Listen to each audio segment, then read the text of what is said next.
is talking about things calmly. Like, that's your whole deal.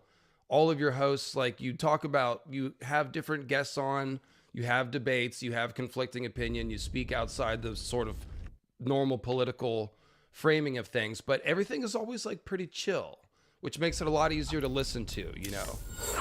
I mean, look, I identify as pretty chill, and I'm definitely the most unhinged commentator we've got. So yeah, I think everybody's vibing pretty hard. I think everybody's kind of like a Kevin Lannister type, just sort of being a vibe lord, hanging out. I was just reading Epilogue of Dance, and it reminded me, man, Kevin Lannister, one of the unsung heroes of Song of Ice and Fire. That man was just trying to be kind of a sweetheart, I gotta tell you. He is. He's when it gets to him, like, talking about his own kids, and he's like, you know, I've pretty much been Tywin's right hand for several decades now, but I do actually have a family and need to take care of them.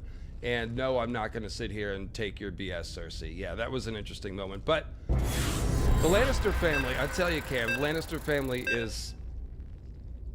there's a lot there. There's a lot to talk about. We did a whole Lannister family psychoanalysis stream a couple of years ago. That was definitely a popular one. And, you know, guys, I will just say, so here's the structure for today's stream, all right? Another game, another learning opportunity. The ultimate character guide format. And we're going to go through the symbolism a little quicker than we did in, say, the Stannis video from last week. But Stannis, in my defense, has a lot of symbolism, and I had Sean there. No more minerals, which makes you we're going to go through a couple of god. Tyrion symbolic archetypes here. You guys are familiar with a couple of them, so that'll mostly just be review to refresh us as we go through the moments, the various moments. But here's what I've done, is we've got all these scenes. I've written down Tyrion's about 30 or so big scenes. And I was originally thinking to pull quotes from the scenes and all that, but like, that's literally would take 10 hours. So what we're going to do is we're going to go through these scenes in bullet points and try to, like, get right into them. No can do. Keep this thing moving a little faster. Cameron does, like, you know, not 4-hour podcasts. So your pacing is usually a little quicker than sometimes what we do around here. So I've been looking to try to find a way to get these character streams a little peppier. So you're here. The timing is perfect. Well, hopefully we can be super sprightly.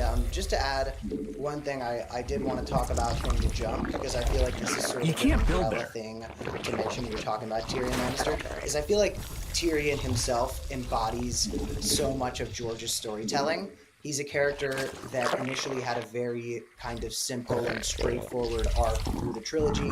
He's a character whose motivations and interests changed as George was writing the books. I'm sure we'll get into the original letter that he wrote to the publisher where he laid out a plan for Tyrion that included him burning Winterfell and being in a love triangle with Jon and Arya. But Tyrion sort of reminds me of how much George kind of fell in love with the Lannisters in a way that I don't think he was planning to do.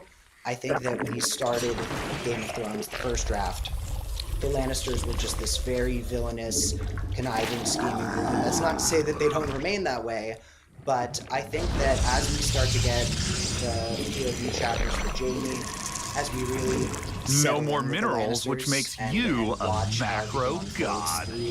Out of minerals, but your workers George are on gets it. so interested in them, he gets so interested in No the more politics minerals, of them, which makes and you a sort macro of, god. I don't want to say emblematic, but it sort of, you know, represents the way that George began this epic fantasy trilogy and then ended up getting so into the weeds of the politics of it All out of minerals. That's Your queen's ready to vomit larva. I was talking with Maynard Plum, a channel manager and good friend, last night about Tyrion, who is a Tyrion enthusiast. And the exact same words came out of his mouth. He can't be everything he wants to be. Embodies the spirit of what these books feel like, especially when it comes to, like, the King's Landing politics, which is such a big center point of the story. And Tyrion, yeah, he embodies the gray character who, like, sometimes does right and sometimes does wrong. And like I said, he's sometimes a player, sometimes he's a pawn, sometimes he's vindictive and selfish, sometimes he's responsible and all intelligent. out of minerals. He's no even can kind do. sometimes. How are you supposed to become the swarm with no supply? He's kind to Jon as well. Units and out of even energy. to Sansa. Spawn more overlords. It's a very mixed bag with Tyrion. He's also one of the few people to see Joffrey for who he is, right from the get-go. I think sympathetic might be a more appropriate word for Tyrion than kind. I mean, this is the guy who heard about burning and pillaging and R-wording in the Riverlands and said, I believe you call that war. Whereas, you know, the affection that I think he gives people and that endears him to the audience in many ways comes from him being sympathetic to people who deal with similar things to what he's been through. So with Bran, you know, you realize that he has a soft spot for cripples, bastards, and broken things. But for a lot of maxed your small line of folk, Eunice it's a out of mixed energy. bag with Tyrion. There's a lot of people that Tyrion is generous to, and there's a lot of people who Tyrion has kind of a cold cruelty to, not unlike Tywin.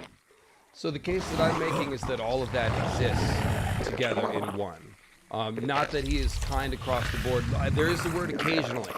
Spawn more overlords. I will make the case that it was an act of kindness. He didn't have to stop by Winterfell and design a How whole are you saddle supposed for to Bran. become the He swarm did that with no partially, supply? because he had made friends with Jon as well. Even the Queen moment complete, with Jon, ready to when he creep. sits Jon down, he's the first one to tell Jon what he's actually getting into by going to the wall. He could have BS'd him, he could have told him to piss off, but instead he actually, in my opinion, was kind and gave him a hard truth that he needed. So, yeah, it's you could call it sympathetic. I think there's definitely some sympathy in there.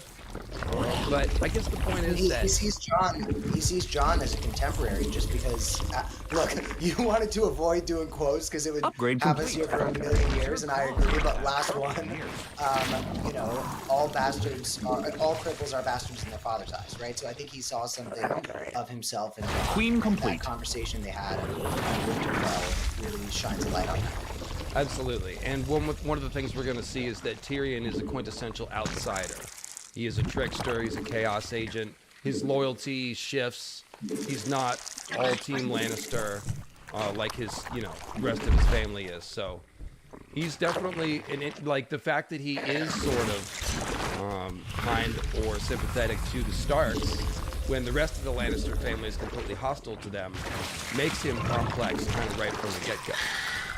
And then, yeah, everyone's sort of pretending with Joffrey or just carrying out his orders. Like, well, I guess it's time to beat Sansa again. King says so, you know. And Tyrion's like, if the king tells you to do something stupid, then come and talk to me or Cersei first. Like, what are you doing? So, like, the way he handles, our base is under attack. But you're under attack. But like I said, George calls him a villain. So, you say great character, mixed bag, but the author is telling us, like, this is the making of a villain, in some sense, his character arc. And so we see that with Shay's murder, we see that when he goes to Pentos, and really sort of throws his war on himself out the window. So we're going to try to ask the question of where that's all going to lead, the villain arc of Tyrion. And there's just so much where you can see how he is pushed past the edge. You know, his dad tried to have him killed at the Red Fork.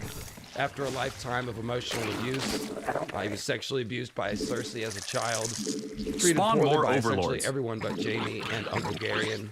He was twice falsely accused of murder, almost executed once, and would have been executed a second time. And then he just kind of breaks, you know, and he gives this great speech at the trial, where, like you said, everything that he's done that he thinks was so clever Don't forget to comes back around, and all of it, like, you can see, like, oh, for all his political intelligence, he walked right into a bunch of traps that he didn't see coming. So again, the complexity, and yeah, that's pretty much, I guess, the encapsulation of what's going on. Again, it's all like, where's this going? Will it have anything to do with the monumental, gigantic grudge that he has against the people of King's Landing? Potentially. I think one moment that really is a great example